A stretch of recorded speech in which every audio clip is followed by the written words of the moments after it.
¿Cómo están? Bueno, les traemos ahora un tema que vamos a tratar de conceptualizar e ir trabajando a partir del psicoanálisis, ¿no? Es un tema muy amplio, es el amor. Lo trabaja la filosofía, lo trabajan de varias disciplinas. Nosotros vamos a tratar de ver si lo podemos trabajar desde el psicoanálisis. Lo vamos a hacer en 3 videos. Esta va a ser la primera presentación, con todo lo que esto implica siempre de que al ser videos cortos, bueno, por supuesto, tiene sus limitaciones. Vamos a, Voy a comenzar con una frase que dice Lacan en el seminario 11, en la clase del 15 de abril de 1964. Dice: reconozcan que si hay un terreno en el discurso en que el engaño tiene probabilidades de triunfo, su modelo es el del amor. Acá en la pizarra, saltando así rápidamente hasta el seminario 24, que se llama, es conocido como Leinzú, tiene un nombre bastante extenso que fue motivo de varias conceptualizaciones. Yo ahí en la pizarra escribí 3 modos en principio de traducir el título de este seminario 24. Uno de ellos es lo no sabido, que sabe sobre la equivocación o sobre el error, vuela o se va o es alado también, o muere también, porque hay una cuestión con esa palabra, ¿no? A la morra. La morra es un juego de España, pero es un dicho también. Y Lacan, hay algo que acá hay que destacar rápidamente, que juega con la homofonía entre la vous en francés y la palabra en alemán, que creo que ya lo dijimos también en otra oportunidad, que quiere decir inconsciente. Es decir, que para Lacan lo inconsciente está en el orden de la falla, de la equivocación, en el sentido de la falla del sujeto, por decirlo así, que es un poco también medio una paradoja, porque uno podría decir que justo ahí el sujeto va a encontrar su verdad. La segunda traducción podríamos decir que es así: lo no sabido que sabe de la equivocación es el amor, porque hay una homofonía también entre se va a la morra, en francés, ¿no? Y el amor, o es el amor. Y finalmente podríamos decir que el fracaso de lo inconsciente es el amor. Y ahí en la pizarra también escribí, a modo de síntesis rápida, por qué lo inconsciente podría ser el fracaso del amor. Lo inconsciente tiene que ver con la división del sujeto, como también recién decíamos, y el amor tiene que ver con una fantasía de complemento, es decir, de hacer de dos uno. Por eso el poeta decía: con el número 2 nace la pena. Entonces, la fantasía de complemento, y esto recalco, subrayo el término fantasía, ¿no? En el sentido de lo que decíamos también al comienzo, las probabilidades de triunfo del engaño en el amor tienen el modelo ideal. Lacan va a decir también: no vayan a creer, no vayan a hablar de complemento, sino de suplemento. Entonces, ¿qué sucede en relación con complemento y suplemento para ir entrando en este tema? El tomo 12 de Salvat dice que el complemento es lo que falta a una cosa para que esté entera. Se escucha el afán de completar para que esté entera, es decir, para que no haya falta. En el tomo 3 dice que complemento es una cosa, cualidad o circunstancia que se añade a otra cosa para hacerla íntegra o perfecta. Fíjense otra vez lo que pretende el amor si nosotros hablamos de complementariedad, es decir, la ilusión de lo perfecto. Cuando en realidad podríamos decir que en términos más incluso filosóficos, en realidad el amor debería suplir esa imperfección. Pero imaginariamente se nos aparece al revés a los sujetos, ¿no? Pensamos, esto que hoy en día se conoce como la sobreestimación del amor, pensamos que el amor va a poder suplir esa falla estructural. De esto vamos a volver varias veces. En cambio, suplemento es la acción y efecto de suplir. Es decir, por más que muchas veces se podría llegar a confundir complemento con suplemento, el suplir tiene que ver con remediar una falta. Es decir, remediar no es lo mismo que completar. El remedio no completa a nadie. En este sentido, bueno, justamente podríamos decir que el amor es una especie de remedio que calma en principio, pero que no cura la falta estructural. En el seminario 19, en la clase de 4 de mayo del 72, Lacan dice, es hablando cómo se hace el amor. Es decir, primer punto, el amor tiene que ver con algo de lo cultural, está en el orden del discurso, está bajo la égida del lenguaje, podríamos decir incluso que es la pasión del lenguaje, y está en el orden del decir. Fíjense que el neurótico dice mal, y acá tenemos justamente un temita, ¿no?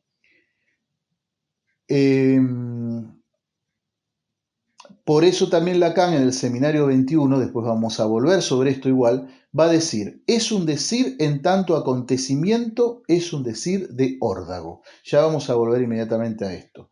Les decía, el neurótico dice mal, el amor es producto del discurso, el amor está en el orden del decir, es decir, que en el mejor de los casos nacemos de un malentendido. Este decir que tiene que ver con la palabra y que está en el orden del tropiezo, como recién decíamos, en función de la traducción del seminario 24, recordando que para Lacan el acto fallido es el acto más logrado del sujeto, tiene que ver, fíjense lo que dice Lacan en el capítulo 2 del seminario 11, lo inconsciente es del orden del tropiezo, lo que rebasa al sujeto. Sintetizando hasta acá, porque es un tema que abre muchos paréntesis. En el seminario 11 justamente Lacan va a comparar el mito de Aristófanes, del banquete de Platón, y lo va a contraponer con lo que él llamó su mito, el mito de la laminilla o de la omelette, donde Lacan juega con omelette con H también, del hombre laminilla, y de la omelette en el sentido de lo que se conoce en gastronomía, que incluso dice la famosa frase, para hacer una tortilla hay que romper un huevo, para hacer un hombre tortilla, algo se pierde, y eso que se pierde, Lacan en ese seminario lo bautiza justamente como un órgano, pero un órgano que no existe, y lo homologa a la libido freudiana. Es decir, que ustedes en Freud van a encontrar que la libido tiene que ver más con la energía, para Lacan tiene que ver con un órgano que no existe. Entonces, dice Lacan en el seminario 20, en la clase del 18 de diciembre de 1973, el amor no tiene nada que ver con la verdad. Pero en la clase del 15 de enero del 74, es decir, un poquito después, en el seminario 21, dice, el amor es la verdad. Y agrega, pero solo en tanto que a partir de ella, a partir de un corte, comienza un saber diferente al saber proposicional. Es la verdad en tanto que no puede ser dicha del sujeto, en tanto que lo que es supuesto podría ser conocido por el compañero sexual. Y agrega, el amor es dos medios decires que no se recubren, y esto constituye su carácter fatal. Es la división irremediable. Quiero decir que no se lo puede remediar. Esta es la fatalidad para Lacan, ¿no? Es decir, en principio podríamos recordar que la verdad solo puede decirse a medias, y tiene que ver con esta cuestión de los dos medios decires que no se pueden recubrir.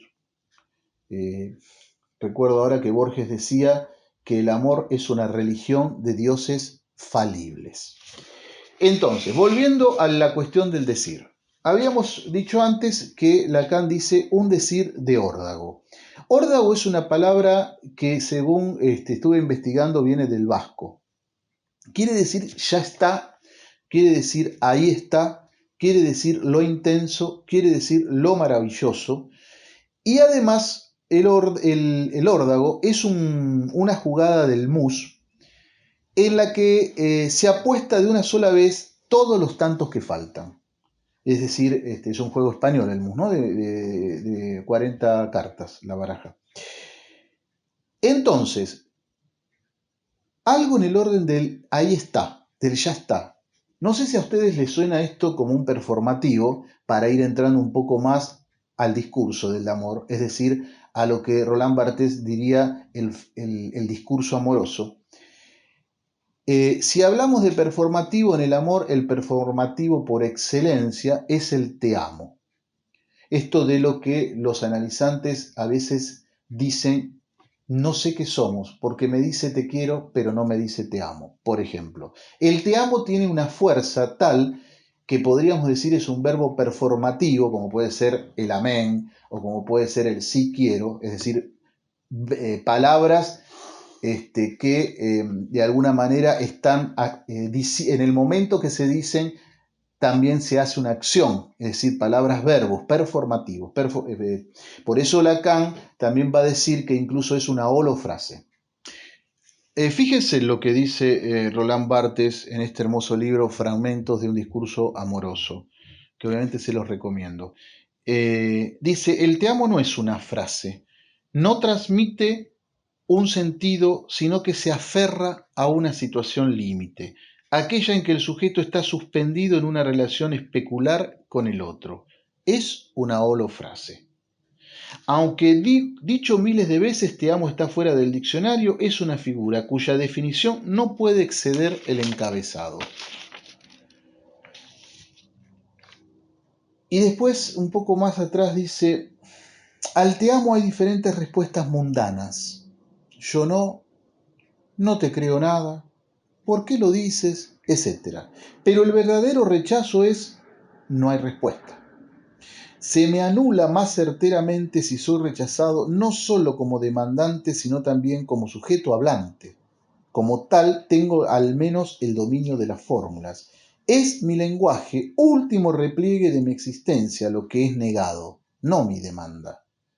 En cuanto a la demanda, puedo esperar, postergarla, presentarla nuevamente, pero despojado del poder de interrogar, estoy como muerto para siempre. No hay respuesta. Hace decir la madre a través de François, el joven narrador proustiano, que se identifica entonces justamente con la niña rechazada por el conserje de su amante. La madre no está prohibida, está precluida y yo me vuelvo loco. Y hermosísimo esto. Este es uno de los libros, bueno, creo que es el único que investiga y conceptualiza el discurso amoroso como ningún otro, pero aparte es uno de los libros que yo más recomiendo porque es hermosísimo el trabajo que hizo acá Roland Barthes. Les puedo citar algo más, como para que se queden con las ganas de ir a leer el libro, como por ejemplo cómo termina este apartado del te amo. El libro se divide en capítulos donde justamente, reiteramos, Barthes analiza el discurso amoroso. Y este capítulo que se llama Te amo lo termina así. Como proferición, te amo está del lado del gasto. Los que quieren la proferición de la palabra, líricos, mentirosos, errantes, son sujetos del gasto. Gastan la palabra como si fuera impertinente, vil, que alguna parte de ella debiese ser recuperada.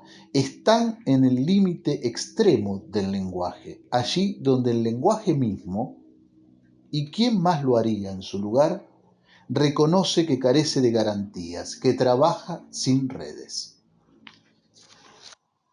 Entonces, ¿qué sucede? Fíjense qué interesante cuando Lacan dice un decir de órdago, porque en la jugada del mus es la apuesta de una sola vez todos los tantos que faltan. Es decir, me hace acordar mucho a la película de Alex de la Iglesia, 800 balas, que si no la vieron se las recomiendo, un gran peliculón de Alex de la Iglesia, donde, bueno, justamente la metáfora del título de la película es justamente esto, de lo que estamos diciendo. Uno a veces en la vida tiene que apostar sus últimas 800 balas. Es decir, el amor estaría también en el orden de la apuesta. Este, es decir, en el orden del decir, en el orden de la apuesta, Lacan va a decir, citando a La Rochefoucauld, que hay personas que nunca se hubiesen enamorado si no hubiesen escuchado hablar de amor. Cuando decimos en el orden de la apuesta, también podríamos decir en el amuro en relación con el imaginario, con el muro del lenguaje. Lacan va a jugar con esta homofonía también, amuro y amor. Eh, pero, insisto, no deberíamos salir del discurso, no podemos salir del discurso, pero sobre todo no deberíamos caer demasiado en el imaginario por ahora, después podríamos volver sobre eso, porque lo que yo pretendería en estos tres encuentros sobre esta temática es que se entienda no solo la cuestión del amor desde el punto de vista psicoanalítico, sino la implicancia clínica que esto tiene en la praxis. Entonces, ¿por qué digo esto? Porque tendríamos que ir especulando el tema de la demanda. ¿Qué quiero decir? La demanda que pretende alcanzar al ser del otro, como diría Lacan. ¿Por qué? Porque la demanda es infinita. La demanda no es lo que uno pide conscientemente, que uno verbaliza. La demanda siempre es inconsciente. Y el partener no puede responder justamente por el muro del lenguaje, porque el muro del lenguaje separa a los sujetos. Eh, Esto lo podemos decir de muchas maneras. Por ejemplo, que el lenguaje está agujereado, por ejemplo, que hay un significante en falta en el lenguaje o en el matema del gran otro. ¿Y qué pasa con relación con esto y la demanda y el agujero y la falta? Bueno, hay una paradoja, ¿no? Parecería que la posición de amado se logra en forma total en el momento justamente de la pérdida. Como esa demanda no puede ser cubierta en su totalidad, tenemos esa misteriosa frase de Lacan que dice en el Seminario 20, página 133 en la versión de Paidós, el amor verdadero termina en odio. Es decir, que al pretender un encuentro logrado y no lograrlo, ese fracaso desvirtúa justamente la cuestión amorosa y al sujeto se le pide de alguna manera, el sujeto le pide al amor de alguna manera lo que en realidad el amor debiera suplir, que es esa falta. Y ahí otra vez volvemos a esta cuestión que decíamos al comienzo, cómo el amor un poco sobreestimado para el sujeto implicaría más que suplir una falta, la fantasía de la completud. Bueno, entonces vamos a ver en los siguientes dos videos que faltan un poco más la cuestión de todo esto que fuimos planteando ahora, que vamos así desplegando a grandes rasgos. Vamos a ver un poco qué quiere decir esto de la demanda, qué quiere decir el don, el don de amor, y vamos a ver sus implicancias clínicas. Así que, bueno, los esperamos para el próximo encuentro.